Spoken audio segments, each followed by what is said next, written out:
Can you not do that right now? Do you mind? He's gonna start again. If you can hear a dog squeaking on a toy, it's because my dog is laying in his bed squeaking on a toy. But yeah, this is gonna be my May TBR, books that I'm planning on reading for the month of May. I have 6 books this month. In April I'm on track to read 10. I've read 9 so far, and I'm in the middle of a 10th one.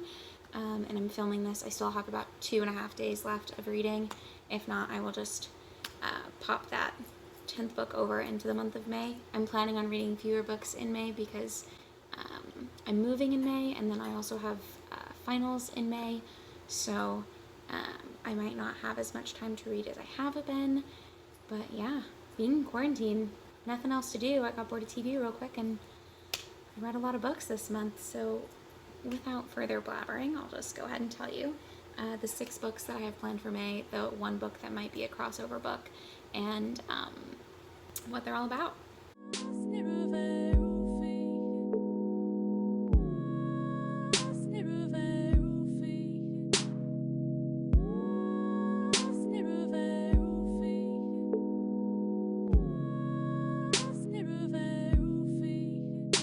If I'm looking down, my laptop is down here with my list in front of me in case I forget what to say, which has already happened, so I just know that it will happen continuously this whole time.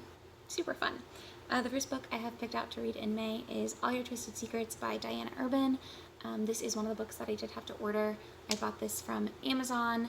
I don't know if I already said that. I bought 3 books for this, and then 3 books I have available to me as either ebooks or audiobooks via resources that are free to me because I have a library card. But yeah, All Your Twisted Secrets is not one of them. I bought this book. I bought it on Amazon. I can't remember how much it was. I want to say it was like $7 or $8. That probably isn't right. I don't know how much it was. This is a new release. Came out in March of this year, and it's a young adult thriller mystery, sort of. It's about, I think it's 5 or 6 high schoolers from different social groups are invited to what they think is a scholarship dinner. Sorry about him. What they think is a scholarship dinner, but it turns out to be a fight to the death, essentially. So there's a bomb in the room and something to kill one person, and so the plot of the book is that they have to decide who they want to kill or they all die. And then I think it's told through like backstories of how they know each other and how they're all interconnected. So that sounds really interesting to me. That's the first book I have picked out for May. The second book on my list is The Job of the Wasp by Colin Winnett. This book I am picking up from Half Price Books, or I did pick up. It's not here yet, but I ordered it along with one of the other ones on this list. And it is about a boy who goes to a private school or I think it's a boarding school, and it's a horror young adult. So he gets to the boarding school and pretty much instantly realizes that something's not right, and he's trying to figure out what's off. His classmates are really hostile and aggressive, and the teachers are weird and asking him to confess. And so you're trying to figure out what he needs to confess and what is going on. The next book I have is She Would Be King by Wei Moore.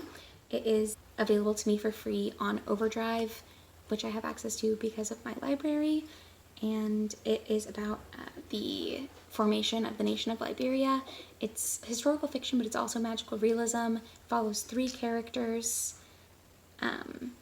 who have various powers, sort of. One of them can become invisible. One of them has super strength, and then I'm not sure what the other one's power is. I know she was left for dead in the desert, but she didn't die, so something to do maybe with eternal life. I'm not entirely sure, but it's about these 3 characters coming together and uniting in one nation. Sounds really, really interesting. The 4th book I have is Brother in Ice by Alicia Koff. This is the other book that I bought from Half Price Books. This is a mix of a travelogue, journal, and research notes, and it's supposed to be about like family history. It's about a girl who's coming of age, and she identifies as an artist, a daughter, and a sister, and her brother has autism, so I know there's some sort of autism representation in this book. Obviously I haven't read it yet, so I'm not sure how good that representation is going to be.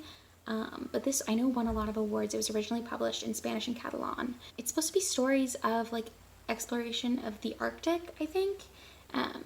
But it describes this girl's coming of age story somehow. So I'm pretty interested in how that's gonna all go down. Then the fifth book that I have picked out to read this month is Future Home of the Living God by Louise Erdrich. That I also have on an app that my library provides. When I read the synopsis, it sounds to me almost like the like precursor to Margaret Atwood's The Handmaid's Tale.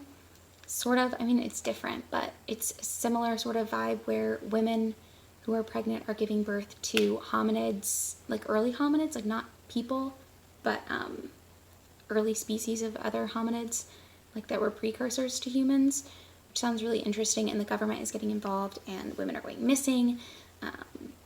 There's rumors that they're being experimented on. You don't really know what's happening. It's another science fiction dystopian. It follows our main character, who is Native American. She's 26. She's 4 months pregnant, and she was adopted into a white family. So she's decided that now is the time that she's going to go back to the reservation where she was born and find her mom. And that's sort of all I know about it. So the last book that I have picked out to read this month is Midnight at the Electric by Jodi Lynn Anderson. It's another young adult sci-fi, and it follows the story of 3 different girls in 3 different time periods.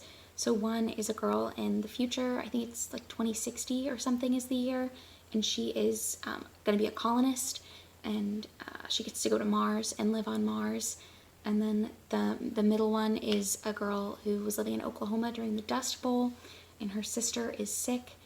I don't know if you're familiar with the Dust Bowl, but people were getting dust in their lungs and suffocating to death, and it sounds like her sister is having that happen.